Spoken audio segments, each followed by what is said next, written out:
Moi, on ne m'a pas demandé de venir parler du nucléaire. On en parlera sans doute dans la discussion. Bon, je me suis limité, disons, aux problèmes qui se posent dès aujourd'hui, mais surtout dans le futur, sur les questions énergétiques. Alors, quelle énergie pour demain ? De toute évidence, tenter de répondre à cette question n'est pas simple. L'énergie, comme l'eau, l'environnement, sera, qu'on le veuille ou non, un grand défi du XXIe siècle pour le genre humain. Le fameux « il n'y a qu'à faire ceci ou cela » n'est pas de mise. À cela, plusieurs raisons. Tout d'abord, il faut rappeler à celles et à ceux qui l'oublieraient que l'accès à l'énergie est un droit fondamental pour toutes et tous, dans la mesure où il n'y a pas de développement économique sans énergie, quelle que soit la source ou le vecteur. Il ne faut pas l'oublier si on veut agir avec pertinence dans le devenir.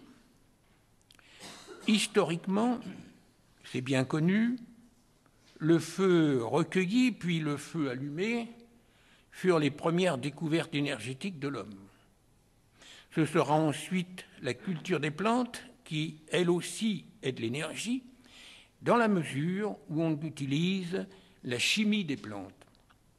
On connaîtra ensuite la force éolienne, puis la navigation à voile, la force hydraulique avec les moulins à eau, les moulins à marée construits en France, par exemple, sur l'estuaire de la Rance, en quelque sorte les ancêtres de l'actuelle usine marémotrice qui produit annuellement 0,5 TWh par an. Actuellement, réfléchir aux besoins énergétiques du futur oblige à prendre en compte la poussée démographique du monde. Alors, je vais demander à notre technicien d'envoyer la figure 1. Alors, voilà. On peut dire, en regardant cette figure, quelques éléments, s'il a fallu plusieurs millions d'années pour que la population mondiale atteigne le premier milliard d'individus vers 1820, il n'en faudra que 105 ans pour atteindre le deuxième millénaire, 36 ans pour arriver au troisième, puis moins de 13 ans en moyenne, de 1961 à 2012, pour chaque milliard ajouté, et pour atteindre 7 milliards aujourd'hui. Le chiffre de 9 milliards sera sans doute dépassé en 2050. Cette poussée démographique et les développements économiques pour une partie du monde actuel s'est traduit par une croissance importante de la consommation énergétique. C'est ce que montre le tout récent rapport de l'Agence internationale de l'énergie. Alors, je vais demander la figure, je ne sais plus, c'est la 2 peut-être bien, comme ce n'est pas moi qui les ai classés. Et là, qu'est-ce qu'on voit?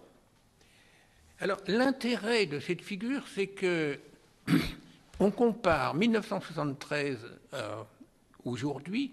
Bien sûr, ce n'est pas 2011, parce que les statistiques, ça demande toujours 2-3 ans au plan international. Alors, pourquoi 2011? Parce que c'est la veille du premier choc pétrolier de 1974. Ça donne une idée, parce que ça a déjà commencé à chambouler les choses. Alors, qu'est-ce qu'on voit? Ben, c'est simple.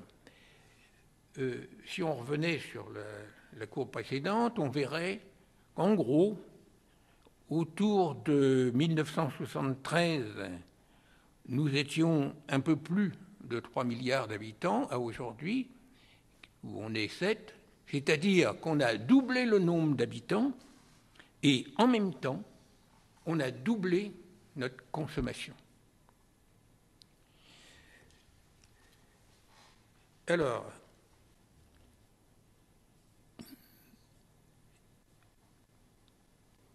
Si on regarde, alors on ne va pas passer les autres figures là parce que le camarade il a mis un tas de trucs. C'est pas la peine, on va rester sur celle-ci. Cet approvisionnement mondial, donc parce que là il s'agit d'un approvisionnement et non pas des productions. C'est à partir du pétrole, 32,8%, du charbon, 27,2%, du gaz, 20,9%.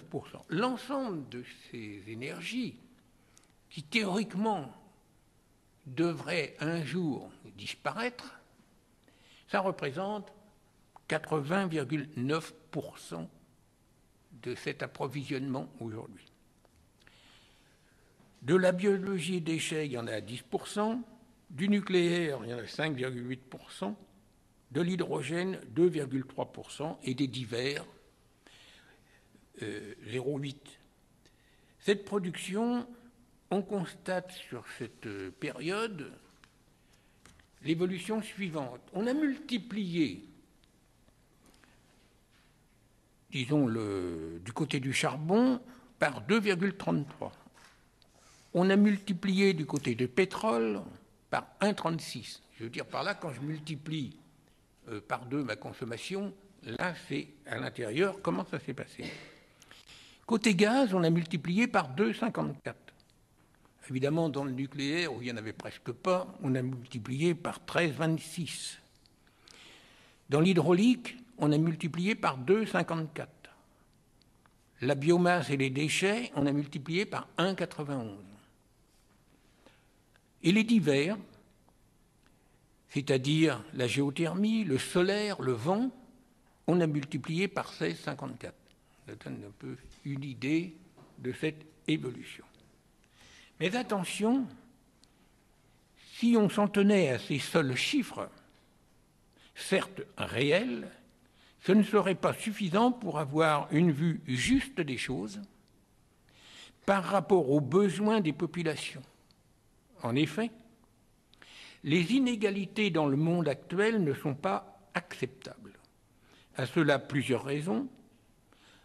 Le niveau de la consommation énergétique y joue un rôle, plutôt grand rôle. Regardons cela de plus près à partir des chiffres de l'année 2008, rapport population-consommation énergétique par grande région au plan mondial. Alors, on voit par exemple que si la population nord-américaine, très exactement le Canada et les États-Unis, ça représente 5% de la population mondiale, mais ça représente 22,9% de la consommation énergétique.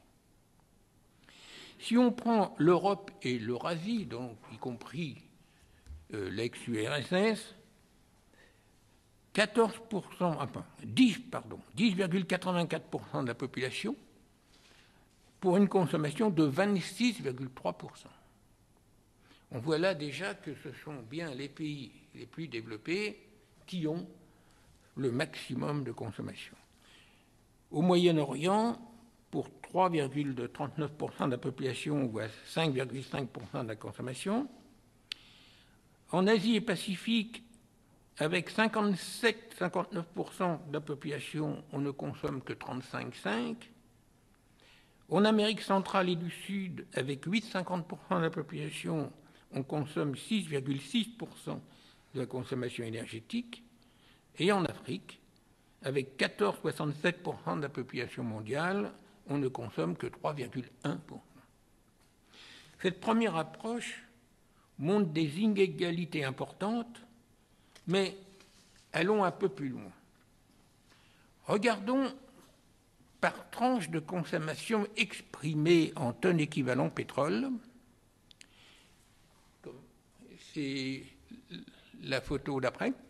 Voilà. Si on a la curiosité de regarder ces consommations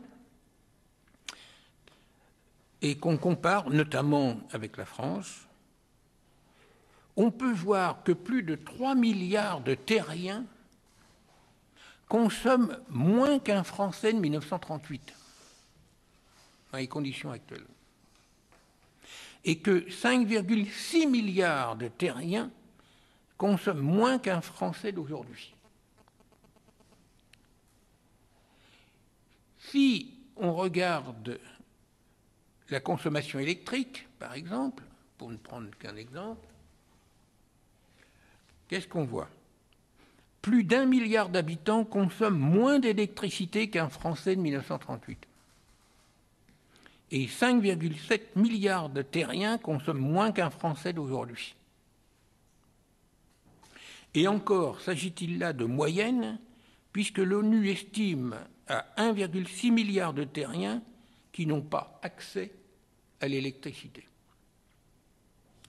Bien évidemment, cette situation d'ensemble a de sérieuses conséquences sur la vie du pays, qui consomme peu d'énergie et qui, de fait, ont une économie insuffisamment développée pour satisfaire les besoins de la population. Par exemple, à partir des données de l'ONU, c'est la figure suivante, plus précisément du Programme des Nations Unies pour le développement, qu'on appelle le PNUD, il est possible de rassembler quelques chiffres qui ne peuvent qu'interroger. Pour aller au plus vite, nous retenons 3 séries de chiffres qui portent sur l'espérance de vie à la naissance, la mortalité infantile, la mortalité maternelle. On peut voir, vous voyez, il y a 4, pour voir un petit peu le développement. En haut, vous avez le PIB par habitant. Et dans notre graphique, il y en a un qui dépasse les 40 000, il y en a un qui est à moins de 9 000, il y en a un à 2002, voilà. Et en fonction, on voit par exemple, si je prends l'espérance de vie à la naissance, par exemple, nous, dans la branche des 40 000, on a 80 ans d'espérance de vie. Et tout à fait au bout, on n'a que 56 ans de... Encore, s'agit-il là de moyenne. Dans certains pays, c'est moins encore, mais ce sont des moyennes. Si on regarde la mortalité infantile pour 1000 naissances vivantes, mortalité infantile, c'est-à-dire de moins de 5 ans, on voit que dans nos pays développés, grosso modo, on a 6 décès pour 1000, et quand on arrive le plus bas, on a 134 décès pour 1000. Et enfin, pour la mortalité maternelle, on voit que dans nos pays, on a 8 décès de femmes, par exemple, à l'accouchement, et qu'il y en a 822 dans les pays les moins développés. Autrement dit, un coefficient 100 entre les deux. Donc, on voit bien là que, si on y réfléchit un peu, c'est des trucs qui ne sont pas tenables, je veux dire, avec le temps.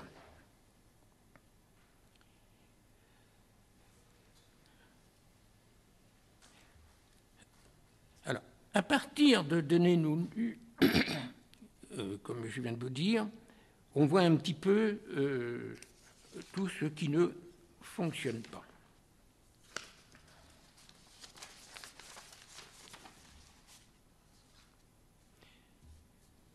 Alors, bien entendu, comme dans bien d'autres domaines, il y a des limites qui ne pourront pas être dépassées, j'entends par l'approvisionnement énergétique, car les avantages ne compenseront pas les inconvénients, ou pas forcément les inconvénients.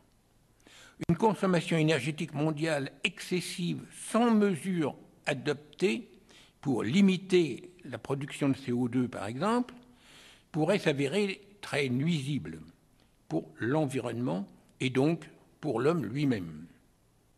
Cette remarque étant faite, tout montre que la consommation globale d'énergie au plan mondial va augmenter de manière sensible au cours du présent siècle.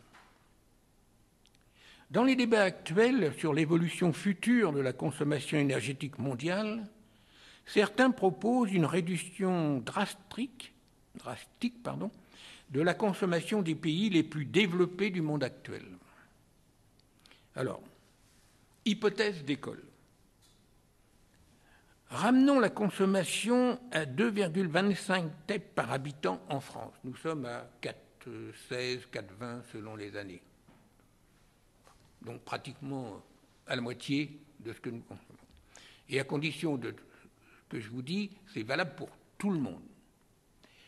Autrement dit, il faut que les Américains divisent par 3, etc. Situation s'expliquant à tout être humain de la planète, avec 9 milliards d'habitants en 2050, cela conduit à plus de 20 gigatep, soit une augmentation de la consommation énergétique du monde de près de 70% par rapport à aujourd'hui, en ayant diminué dans les proportions que je viens de dire. Et si le niveau atteint les 2/3 de la consommation actuelle d'un Français, cela donne 25 gigatep, soit un doublement de la consommation mondiale actuelle. Une telle consommation à l'horizon 2050 est-elle possible? Et si oui, comment? À partir de quelles sources et vecteurs? Dans le langage, source, c'est je vais chercher du charbon, et le vecteur, c'est ce que j'ai produit avec le charbon. Par exemple, l'électricité, on appellera ça un vecteur, et pas une source. Alors, quel problème vis-à-vis de l'environnement? Nous sommes dans un système fini. L'énergie que nous consommons n'a que 3 origines: le Soleil, la Terre, la Lune. Le Soleil est la source essentielle. Énergie solaire directe, action sur l'atmosphère, photosynthèse, attraction gravitationnelle. La Terre intervient sur le plan de la géothermie, sèche ou humide, et sur celui de l'énergie nucléaire à partir des éléments radioactifs comme l'uranium et le thorium, qui font partie des corps qui la composent. La Lune participe par attraction gravitationnelle à 80% environ de l'énergie des marées. Donc c'est surtout la Lune qui permet cette évolution des marées. Ce qui vient d'ailleurs est tout à fait négligeable. Les données à prendre en compte varient du plan local au plan régional, comme du plan national au plan international. Tout n'est pas possible. La Belgique, par exemple, ne sera jamais un grand pays hydroélectrique, et le Tibet ne sera jamais un pays pouvant recourir à des usines marémotrices. Il faut bien voir que chaque fois qu'on pose des questions, les réponses, selon les endroits, ne seront pas forcément les mêmes. De même, les énergies renouvelables, vent, soleil, chute d'eau, marée, ne sont ni un gadget, ni une panacée universelle. Ces énergies renouvelables ont eu dans le passé une fonction primordiale pour les besoins énergétiques de l'humanité, et l'évolution des technologies en cours leur confère à coup sûr un rôle important dans le devenir énergétique planétaire. Mais il convient, comme dans les autres domaines, intéressant l'individu ou la collectivité, de ne pas confondre, comme on dit en langage courant, les vessies avec les lanternes. Il faut bien faire attention. Dans l'avenir, la population terrestre aura besoin de toutes les énergies et il est urgent de mener les études et recherches qui le permettront. Côté ressources non renouvelables, il n'est pas toujours facile d'avoir une idée claire sur les réserves réelles de chacune d'entre elles. Si on s'en tient aux réserves prouvées, le ratio réserve sur production serait de l'ordre de 84 ans pour l'uranium, de 60 ans pour le gaz naturel, de 41 ans pour le pétrole conventionnel, de 60 ans pour le charbon. Alors que sur le charbon, il y a encore quelques années, on nous annonçait 125 ans ou 200 ans. S'ajoutent à ces réserves toutes les ressources non conventionnelles que l'on commence à extraire à présent. Par exemple, ça fait beaucoup de bruit en ce moment avec le gaz de schiste, ça fait beaucoup de bruit, par exemple au Canada, avec les sables bitumineux, pour avoir du pétrole. De même, l'évolution des technologies peut annuler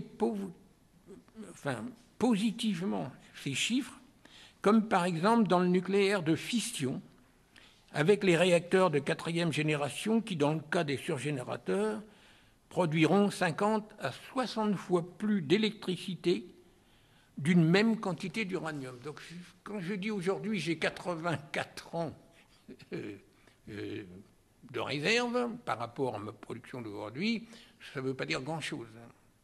C'est la même chose quand on donne des indications pour le pétrole ou qu'on donne. Ça viendra disparaître un jour, mais ce n'est pas tout de suite. Donc, il faudra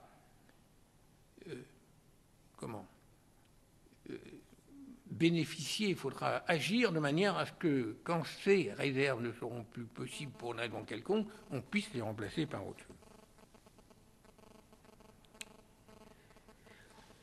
Pour le charbon, le pétrole, le gaz, la question de l'environnement est posée. Extraction, on le voit avec le gaz de schiste par exemple, le transport, le CO2. Pour nous en tenir au charbon le plus polluant, des solutions semblent se dégager pour obtenir du charbon propre, ou tout au moins plus propre qu'aujourd'hui. Nous connaissons bien entendu, pour la production d'électricité, la technologie de la combustion par lit fluidisé, mais il faudra à l'avenir réaliser d'autres avancées comme la captation et la séquestration du CO2, et en toute logique recourir plus souvent à la liquéfaction du charbon direct, procédé Bergium, ou indirect, procédé Fischer, ou encore la gazification, comme le projet actuel en Australie, qui devrait entrer en vigueur dès 2015. Ce projet, auquel participe la société Total, par exemple, va liquéfier 7,8 millions de tonnes par an de gaz de houille, dont la destination seront les pays asiatiques. Dans le domaine des énergies renouvelables, tout va dépendre des progrès de la technologie à venir. On pourrait prendre d'autres exemples.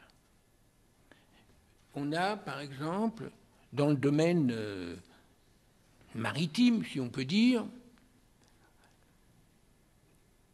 les marées,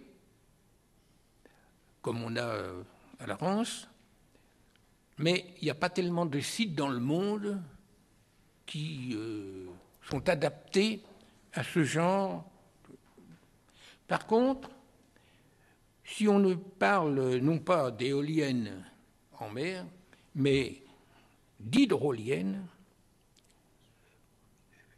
l'EDF, je ne sais pas si c'est bientôt fait, au large de Paimpol, en Bretagne, dans les Côtes-d'Armor, va sans doute installer, ou a déjà commencé d'installer, entre 4 et 10 hydroliennes qui pourraient être d'une capacité totale de 2 à 4 mégawatts. En Europe, par exemple, 3 pays au moins travaillent sur le sujet. L'Italie, le Royaume-Uni, la Norvège. Donc, ce sont des exemples qui nous montrent que si on y met le paquet en termes de recherche et développement, on doit prendre. Par exemple, dans la géothermie, si nous prenons le cas de la France, nous avons une géothermie à basse température. Celle-là, ça peut être utilisé, ça l'a été, même si on a plus ou moins abandonné, pour le chauffage d'appartements et choses comme ça. Mais on peut avoir aussi, et ce n'est pas notre cas, mais c'est le cas par exemple en Italie, avoir à partir de sites, ce qu'on appelle en technique des sites de haute enthalpie, c'est-à-dire de quantité de chaleur contenue au-delà, par exemple, de 150 degrés, on pourrait avoir un certain nombre d'éléments qui permettrait de faire de l'électricité. En France, par exemple, EDF à Soult-sous-Forêt fait des puits qui peuvent atteindre 5000 mètres de profondeur. Je dis ça parce que une fois j'ai entendu celui qui se présente pour le front de gauche à l'élection dire mais on supprime le nucléaire, on fait des puits, et puis